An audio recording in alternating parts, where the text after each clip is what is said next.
Today we're looking at Psalm 83, a difficult one. It's a prayer for judgment on Israel's enemies.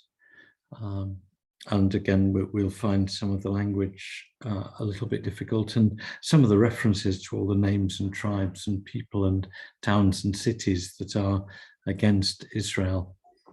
But there's a deep sense here in this psalm, a psalm of Asaph, a deep sense that Israel's neighbors encircle them and want to destroy them. And that's one of the great fears of the people of Israel through the Old Testament, beginning, if you like, with the slavery in Egypt.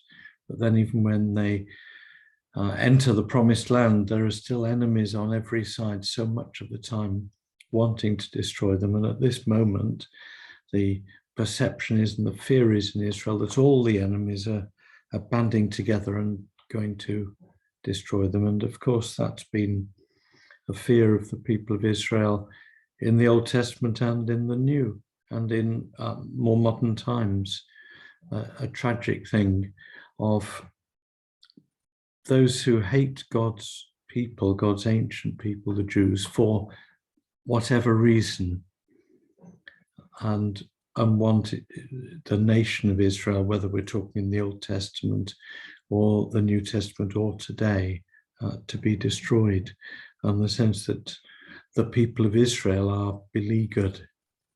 And that's got a long, dreadful historical pedigree. And here at this moment in Psalm 83, Asaph's fear and prayer is that it's such a time that the whole nation is under threat from all the neighbors round about. And so we've got verse 4. They say, "Come, let us wipe them out as a nation. Let the name of Israel be remembered no more." And that's the ultimate fear for Israel. So much of the psalm is a call for judgment and for God to destroy those nations that seek to destroy Israel. But we see it isn't just that. It isn't just that. Verse 1, "O God, do not keep silence, do not hold your peace or be still, O God. Even now your enemies are in tumult." God's enemies are the enemies of God's people. "Those who hate you have raised their heads. They lay crafty plans against your people. They consult together against those you protect. They say, 'Come, let us wipe them out as a nation. Let the name of Israel be remembered no more.'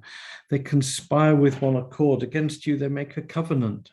The tents of Edom and the Ishmaelites, Moab and the Hagrites, Gebal and Ammon and Amalek, Philistia with the inhabitants of Tyre. Assyria also has joined them. They are the strong arm of the children of Lot." There's a list of all the nations and tribes surrounding who seem to be conspiring together to destroy Israel. And Israel can do nothing except seek God's help. Well, that's the best thing to do, of course. If you sometimes think the world is conspiring to crush the church or to silence the church, well, you'd be right. But the thing we can do is to call to our God. Do not keep silence. Do not hold your peace or be still, O God.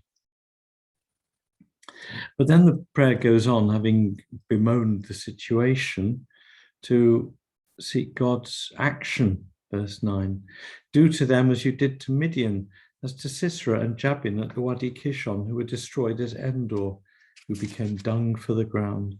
Make their nobles like Oreb and Zeb, and all their princes like Zebah and Zalmunna, who said, 'Let us take the pastures of God for our own possession.'" Different people who sought to destroy the people of Israel during the battles before and during the taking of the promised land, all defeated. "Oh my God, make them," this is the enemies who want to destroy Israel, "make them like whirling dust, like chaff before the wind, as fire consumes the forest, as the flame sets the mountains ablaze. So pursue them with your tempest and terrify them with your hurricane. Fill their faces with shame." Now this song of judgment, "Please God destroy them, please God defeat them," changes tack in the middle of verse 16. Fill your faces with shame, so that they may seek your name, O Lord. Let them be put to shame and dismayed forever. Let them perish in disgrace. Let them know that you alone, whose name is the Lord, are the Most High over all the earth. It isn't just a prayer for their destruction, is it? It's a prayer for their defeat and humiliation, so that they come to know the Lord, so that they may seek your name, O Lord. Let them know that you alone, whose name is the Lord, are the Most High over all the earth. He's brandishing the name of God, the Lord, and saying, may they know you, Lord, as we do. May our enemies, well, please stop them fighting us. Please defeat them, destroy them, bring them down. But please help them to know that you're the Lord. May they seek your name. What's initially a psalm of fear and a cry for retribution becomes just a hint of one that the enemies may be brought to their right minds and be saved. That's a good prayer. Amen.